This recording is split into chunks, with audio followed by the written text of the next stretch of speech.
If you're a senior executive and you're just the least worried about the future of your company during and post this pandemic crisis, then there are 3 things that you have to be aware of.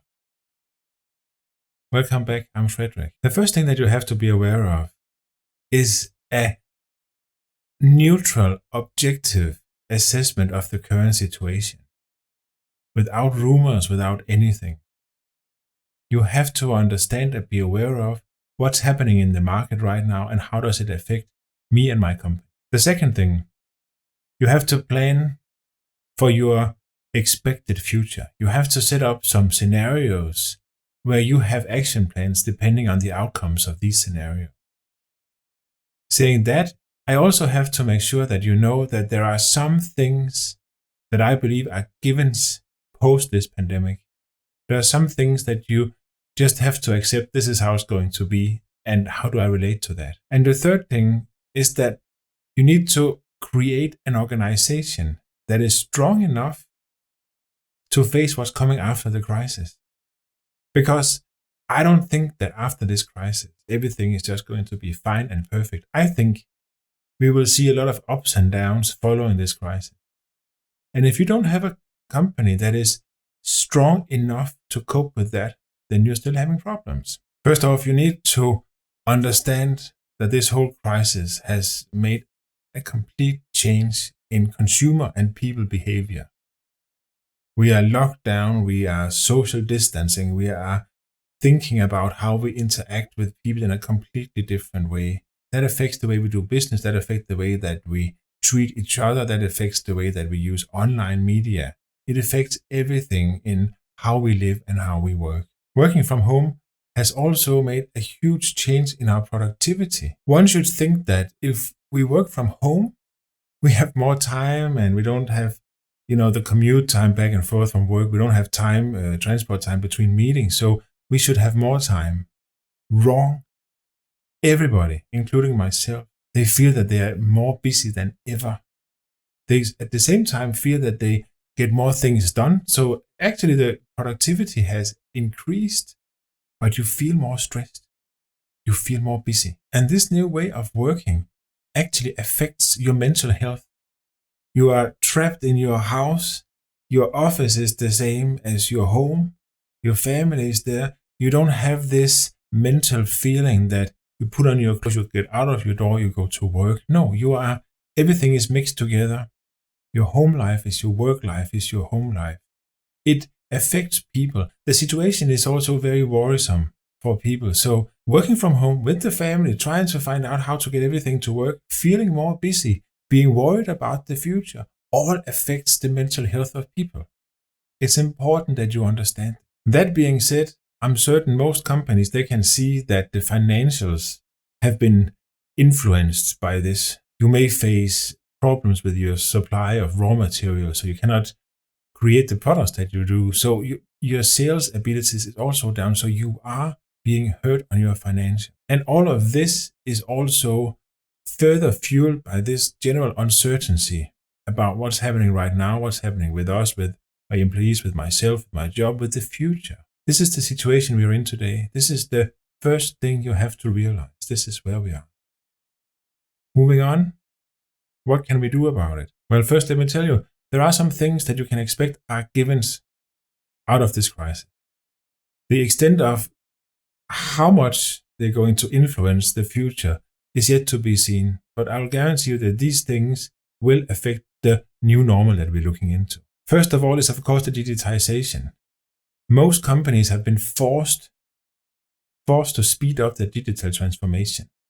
Their processes, the way of doing business has been digitized. On the other hand, you have a whole new breed of consumers that all of a sudden have become quite virtually competent.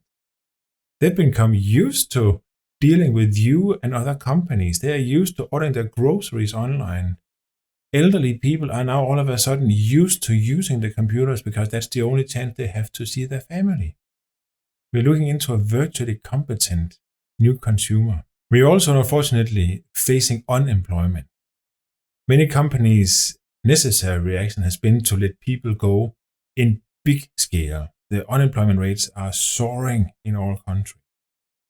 Unfortunate. I also expect a lot of companies, they will feel the need for a more flexible cost base. And a more flexible cost base has been made in many ways, of course. It can adjust the rent, adjust all fixed costs, but also adjusting the number of permanent employees. And that means that you will see an extreme increase in offshoring.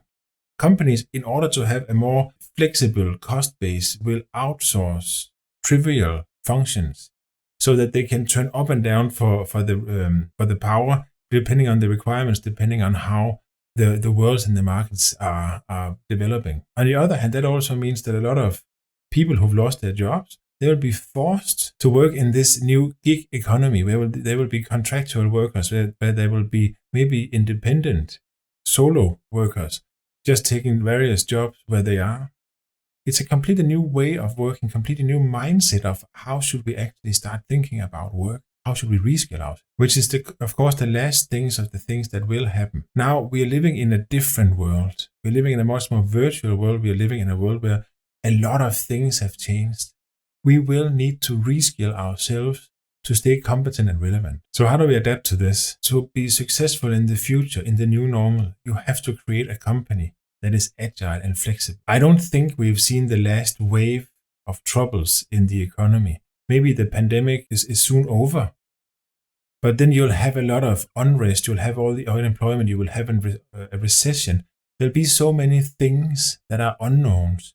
So if you're continuing running your company with your fixed cost and hoping that you can increase the demand for your products to a level so everything is back to good, I don't think that's going to happen. I think you need to create a company that is very, very flexible. Flexible in the way that you are capable of creating or responding to new demands in the market, but also responding to fluctuations in the actual size of the demand.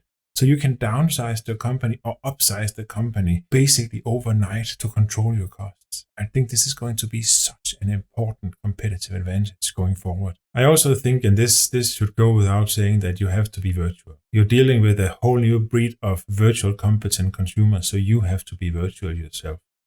And it's not enough just to put power to your existing processes, because then you'll just be digital, but you will have the same cumbersome processes, the same slow processes, the same costly processes, now just digital.